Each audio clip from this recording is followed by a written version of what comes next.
Hey guys, Kalltorak here. Today, I am bringing you my Warbringer Thorns build. I am dominating Waystone level 15s, clearing Citadel bosses with ease. I am able to clear Ultimatum, and I even got Trial Master for my 4th Ascendancy. Thorns is real, and I'm so happy with the state of this build. It can be pushed further. There is plenty of optimizing and testing to do still. But Warbringer feels fantastic. That's the main reason I'm wanting to make this video right now. If you are new to Thorns, I'll have a link down below to my 0.2 Thorns video. It'll go over most of the basics. You should watch it if you have no idea what Thorns is. I'll only cover some of them here, but if you want a bigger look at Thorns and how it works, check out that video. I have not tested Titan or Smith of Katava yet, but I want to talk about Warbringer and why I think it's so amazing for Thorns, possibly the best Ascendancy. Also, in case you missed the news, GGG announced that Ascendancy respecs are coming. So if you aren't a Warbringer, don't panic. You can change soon. If you are new to Thorns, I think it's definitely the first Ascendancy you should check out. So yeah, Thorns, you take a melee hit, you deal Thorns damage to the enemy that melee hit you. Put on Crown of the Pale King, and all hits will do Thorns damage. Right now, in my gear, my Thorns damage has a top end of 4760. Pretty good, right? Well, it gets a lot better than this.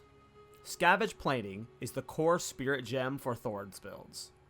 When you break armor, you gain a stack of Scavenge Plating, stacking up to 10 times. I have a level 20 spirit gem, corrupted to level 21, then, with physical mastery, I have it at level 22. This gets each stack of Scavenge Plating to 69 to 103 Thorns damage. When I'm at max stacks of Scavenge Plating, I have over 12,000 Thorns damage. Pretty big difference, right? Well, with Ming's Heart, this goes to over 17,000.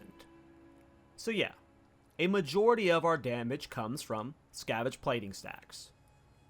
You get these stacks when you break armor. So, how do we break armor?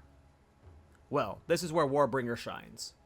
While other classes have to find other ways to break armor via uniques, poison, or skill gems like Resonating Shield, which can be very clunky and lead to you being heavy stunned often, Warbringer has the Ascendancy passive Anvil's Weight. This makes all your hits break armor, including Thorns. You never have to Resonating Shield with Warbringer.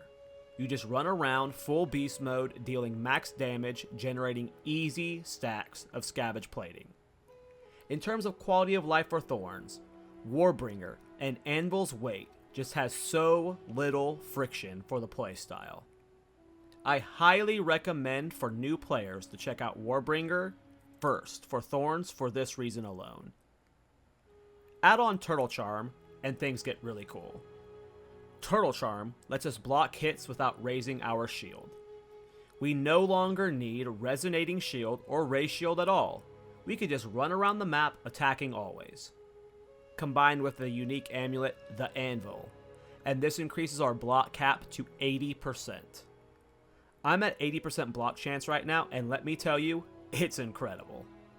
I am so tanky, I can stand in the middle of hell itself and be okay. I still die to the occasional one-shot, but it's few and far between. With optimization, I'll only become more tanky. I'm not saying Titan and Katava can't work. I still have plans to do a Poison Thorns build on Titan and a Bleed Thorns build on Smith. So like and subscribe for that. But right now, there is just so much appeal to Warbringer for Thorns playstyle, I just have to recommend it to you as the first thing you try. Why Spears? Barbs and Quill Bursts are the new support gems for Thorns. When an enemy triggers Thorns, you get the stacks of Barbs. As you can see, you are getting hit sometimes 5 to 10 times a second.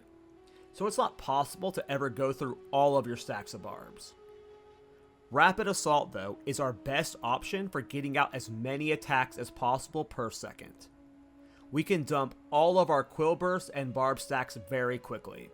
oftentimes with the stacks getting refreshed mid-attack, making sure all 6 strikes have barbs on them. Spears also come with the added bonus of being able to use Thunderous Leap and Disengage for mobility. So this just feels best right now. I just hit level 90, but there is still so much more to test. With time, as I get better gear with more enchants to boost my damage, I can imagine Thorns will go quite a bit further. Alright, let's talk about Thorns. I'm going to try and be concise, but there's just a lot to talk about. I still have a lot of thoughts, and there's so much that's still like work in progress, so you're going to hear me talk about a lot of things. I'm going to try and be concise though. So let's just talk about Thorns. My Thorns damage is currently at 4760. I'm at 62% chance to critical hit. I am almost res cap. I'm just 5% short on fire, but cold and lightning are capped. Chaos is at 49%. 60% armor with an additional, I got 60% physical damage reduction with an additional 8% from my shield. My block champs is at 80% at 2,000 life, so I'm reasonably beefy, but this could get just a lot higher.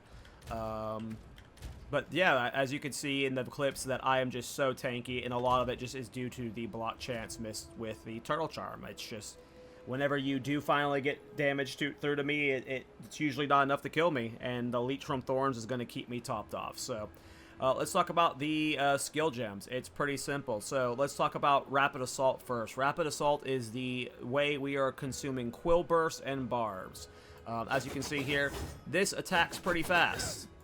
When you're just getting hit in the middle of the thick of it, you are just constantly getting off these just multiple bursts of barbs and quill bursts. It's just super nice for bossing. It's super nice for mapping. I really like Rapid Assault. I hear that some other, like when you're doing bleed builds, other people are using Rake and stuff. I'm not sure what would be best for other class styles, but I am loving Rapid Assault right now. I have really good mobility. I mean, I have Shield Charge, I've got Thunderous Leap, and then I got Disengage. So I have 3 really solid mobility options. One thing I like to do about Rapid Assault is, let's say there's a group of mobs right here, right? And I go to strike them. And I hit them with Rapid Assault, and the first strike of that kills those mobs. Well, guess what? You're still stuck in this animation. Now, there are a few ways you can animation cancel it. You can roll out of it, which sometimes it's okay to dodge roll out of it. That's fine. But sometimes you don't want to be dodge rolling. You just want to cancel the animation to keep going. Well, what I do is I have Ray Shield keybind. The only time I ever use Ray Shield is when I want to animation cancel. So you can get a strike of Rapid Assault off, and then you can, if you know just one burst of the Thorns is going to be enough to kill off the enemy, you can cancel it, and you don't have to sit here waiting for the full animation to move. You just do your strike, cancel with the shield block, and then you continue moving.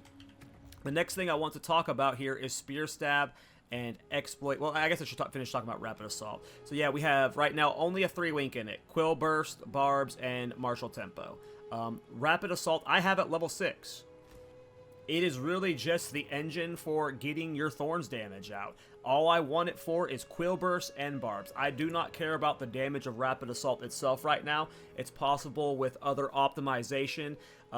You can get its damage to help contribute, but right now its damage does not matter at all.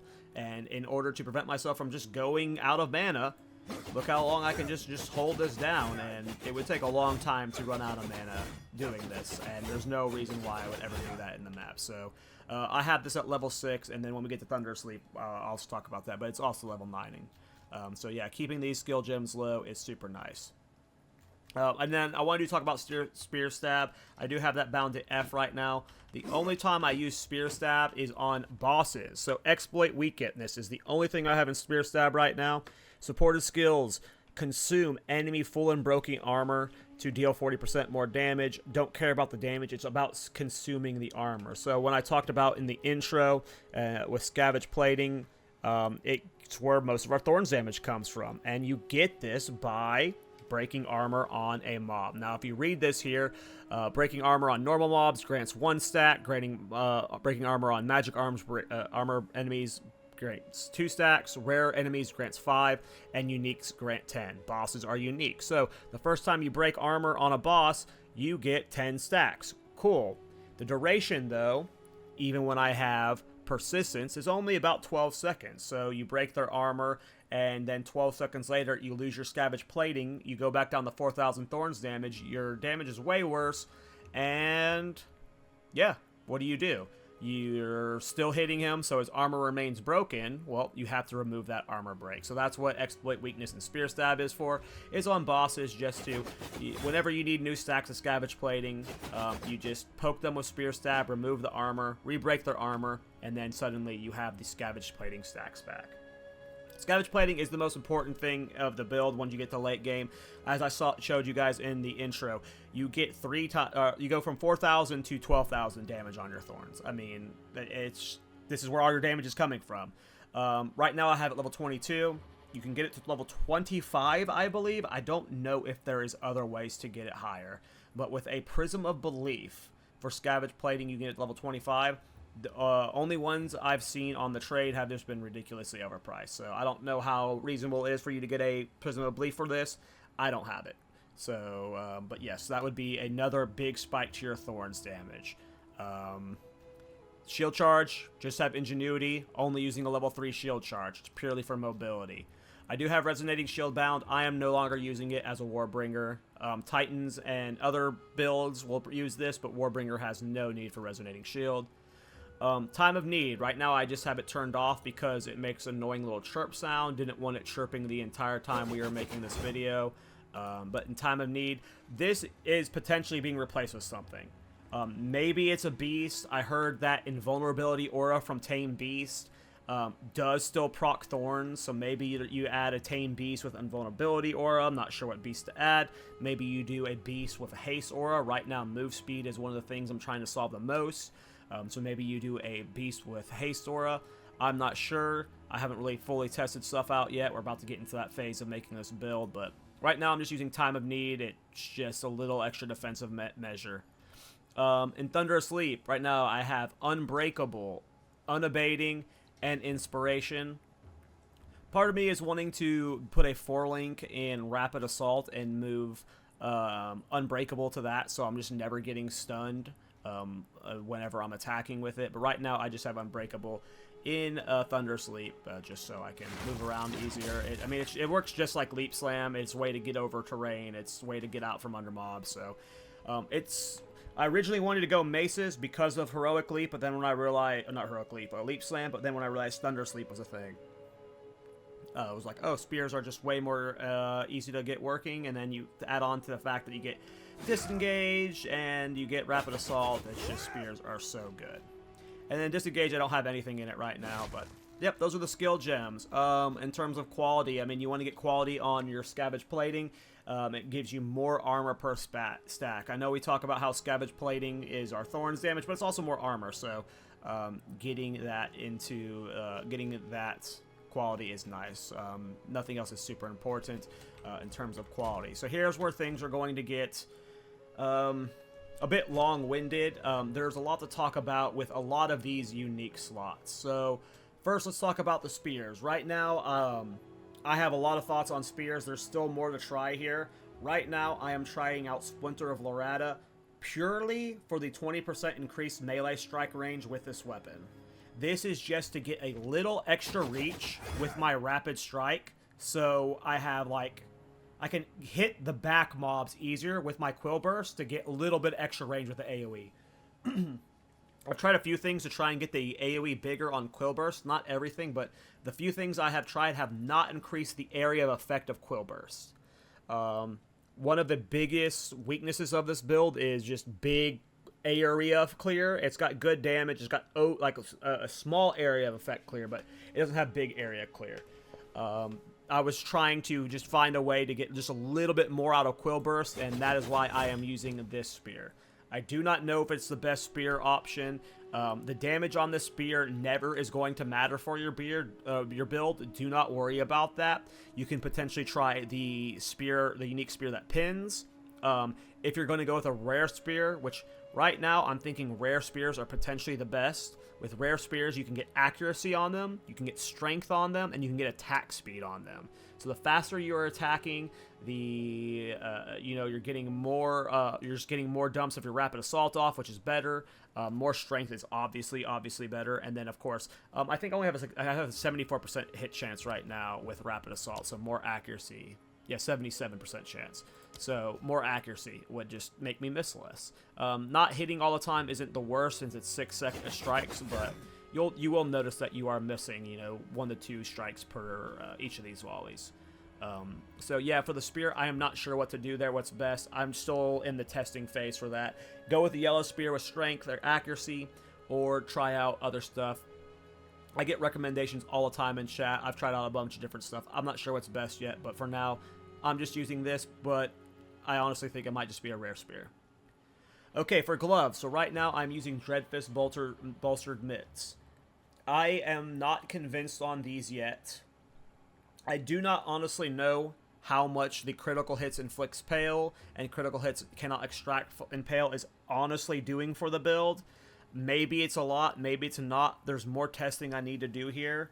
One of the gloves I am wanting to test out is called Maligaro's Fine Bracers.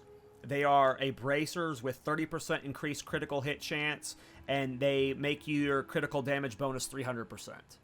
So your crit bonus is just hitting harder. They have attack speed. I'm thinking about testing out those. They are very expensive right now. They are minimum 7 divine right now in the trade shop, so I can't afford them. But I'm thinking about eventually buying Maligaros and testing those out, replacing these.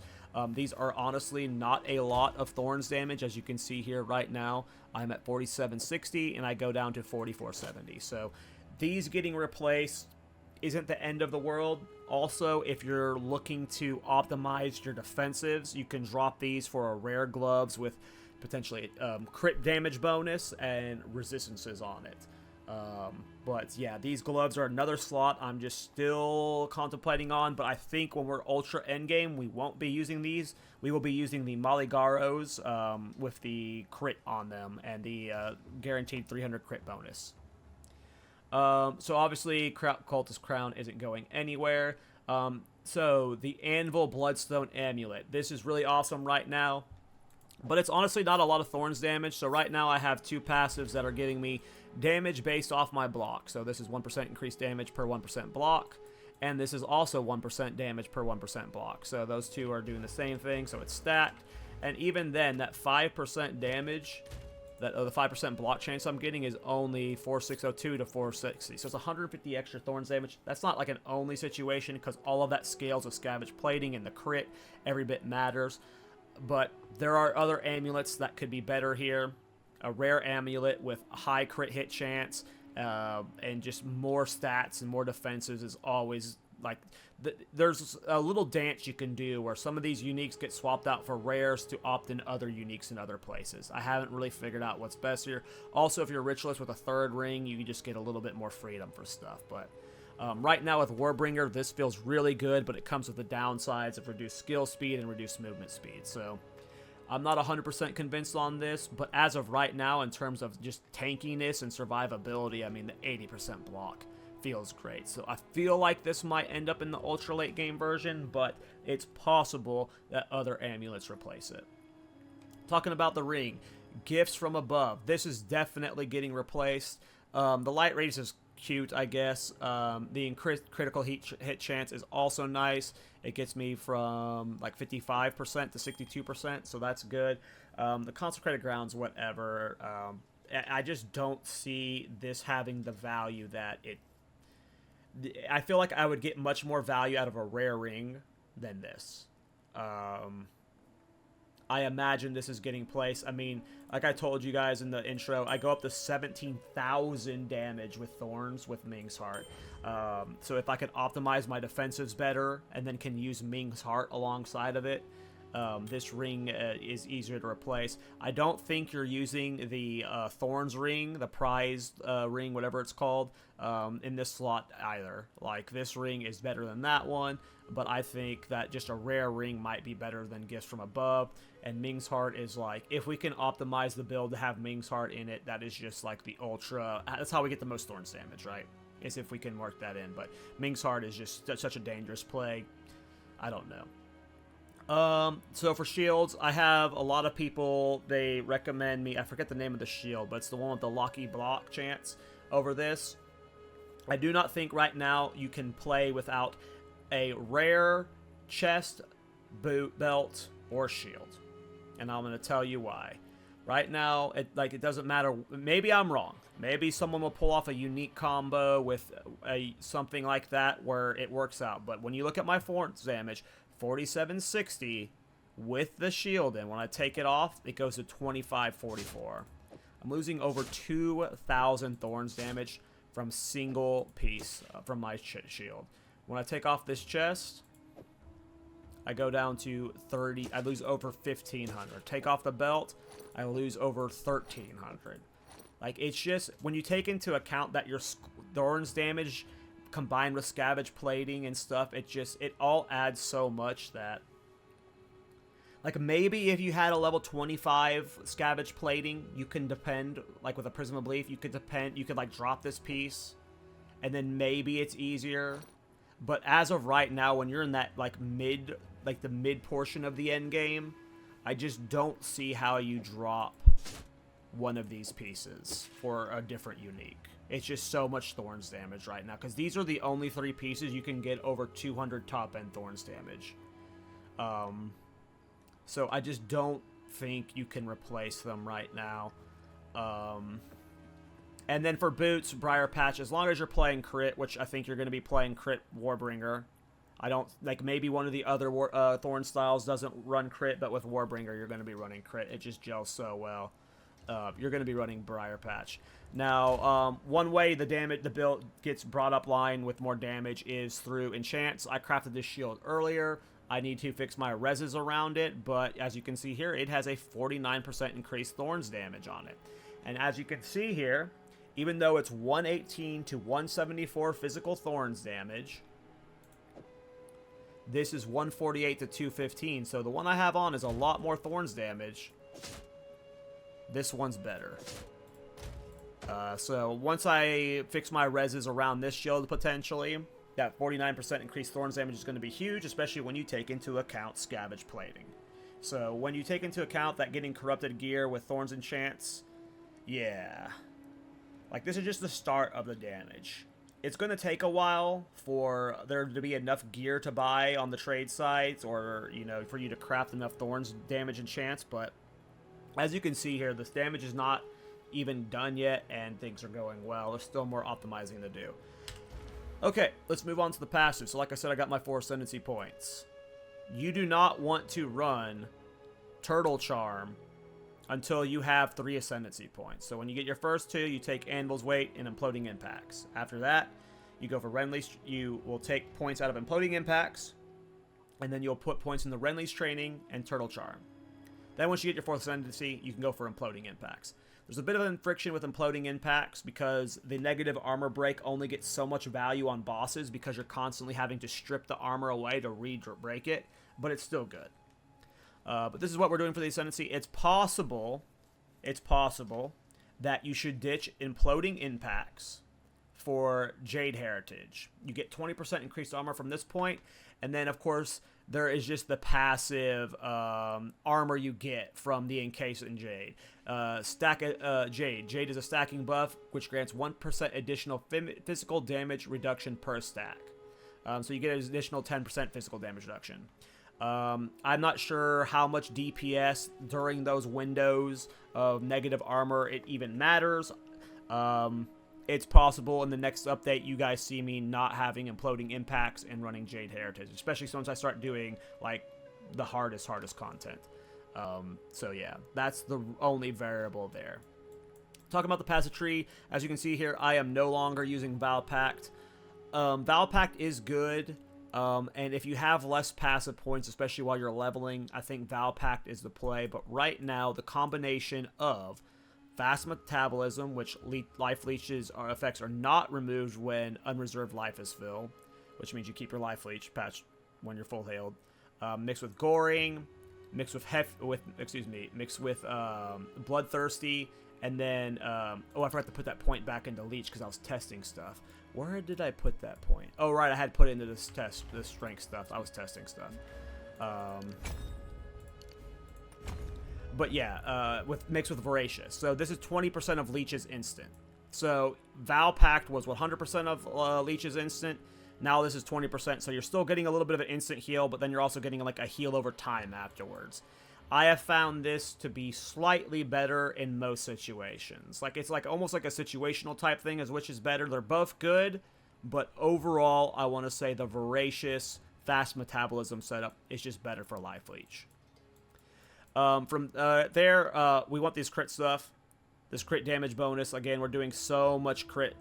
Like, a lot of our damage is coming from Thorns crits, especially once we mix in Maligaros in the ultra late game, when our crit bonus is always 300%, and then those gloves just give an additional 30% crit hit chance. We're just going to be doing so many crits of Thorns. So crit's the way to go. Everything else is pretty standard, and nothing has changed from the last video. We had to get as much block as possible. It's possible that these passives change. Vigilance and defensive reflexes aren't very great, obviously. I don't care about 2 mana gained when I block. I don't care about 6 life gain when I block, right? Like, 6 life is nothing when I have 2,000 life, and my life leech is instantly healing me. The only reason these passes were taken is because I could not get to 80% block without them. If I take off any of these, I go down to 78%. Every single one of these passes were needed right now for me to get to 80%. Once things are optimized, that might get changed out to other stuff. Yeah, I just had to get extra strength right now. This is another reason why I'm thinking about going back to the Rare Spear, is because Rare Spears can have strength, which means I don't have to deal with, like, weird stat combinations right now. Right now, I'm really attribute starved. I could take this point out of here and put it back into the 60% Thorns damage there. But yeah, it's about the same from when I showed my last video, but... Oh, I want to talk about parrying motion. You probably see in a couple of the clips early on how I'm zooming around the map. This is my Anoint right now. Again, I needed the block chance, but parry in motion is awesome. Because we have an 80% block chance combined with Turtle Charm, where we're just blocking all the time, anytime you take damage and you block, you're getting 1% move speed. So there are times where I get up to 70 to 80% move speed, and I am zooming around the map. There are mobs that hit you multiple times per second with their projectile attack. So parrying motion is not just for block chance, but it's just a nice quality of life. Most of the time, you're getting a 10 to 20% movement speed bonus from it, just because you're always being hit within that 10 seconds. But at the best moments, you're getting a massive, massive move speed boost. For jewels, right now, I am just trying to prioritize. I haven't really invested too much into jewels. Right now, it is me trying to get 20% increased Thorns damage in all of them. Actually, probably replace this one soon. And then block chance. It's just Thorns damage and block chance right now. From after that, it would be crit stuff. But that's what I've been doing in maybe stun threshold, because right now you do get stunned a lot. That's why I have these stun threshold strength nodes right here, which is another reason to stack more strength. But you do get stunned, like, it's just the mini stuns that are super annoying, so the light stuns. So yeah, that's where the build is. Clearly, it's, as you guys can hear me talking, there's still a lot of uncertainty in my voice. And it's just because I don't know what's going to ultimately still be the best. There's just a lot of stuff I haven't been able to test due to the fact that I just don't have the currency for it. I don't know if you guys are going through the same problems as I am, but the currency drops I am getting are just so much lower than before. I've gotten 1 divine drop at this point. In the old patch, I was getting, like, divines in the campaign. Across both my level 85 and 90 character now, who have done, like, I've probably done like 50 plus red maps at this point, I've seen 1 divine drop. And yeah, so it's just, I can't afford stuff quite yet. I don't have a currency farm character set up with yet. I don't know if I need to spend some time back on my tactician, getting him set up the currency farm, or keep trying to push this guy just a little bit further and get him to be my currency farm. But yeah, a lot of the questions will be answered in time. There will be more updates coming for the Thorns Warbringer and other Thorns build, but yeah, I'm just not quite sure. You know, there's still a lot to be tested. Luckily, I've got a lot of cool viewers who have been hanging out with me in my chat while I stream, answering questions as we solve what to do with Thorns. And if you want to come hang out with that, just, you know, come learn with the stream. Come learn with me as well. But yeah, if you guys have any feedback, any suggestions, or what you guys like about the build, leave it in the comments down below. That's the build so far. There will be an update coming, as well as many more Thorns videos. Seriously, I have so many build ideas. Poison Thorns, Bleed Thorns, Fire Thorns using Avatar of Fire, Lightning Mana Stacking Thorns, Caltrops build. I mean, sheesh, we are just getting started, you guys. How is your Thorns journey going? If you are enjoying the content, please like and subscribe. Apologies to Dark Microtransaction, we once again ran out of time. Take care, boys. See you in the next one. If you made it this far, it probably means you are a fan of me and my content. Well, for those that don't know, I am an indie game developer. 3 years ago, a buddy and I started our own company called Cluck Games. We are a small 2-man studio who is about to release our 3rd game, Card Quest. It's a relaxing second monitor game about opening card packs on stream and selling your cards at the local convention. If you want to support me, the best way to do that would be to head over to our Steam page and wishlist our game. Wishlists are similar to liking and subscribing on YouTube. It just helps push you in the algorithm. If you want to support me, this is the best way to do so. Thanks.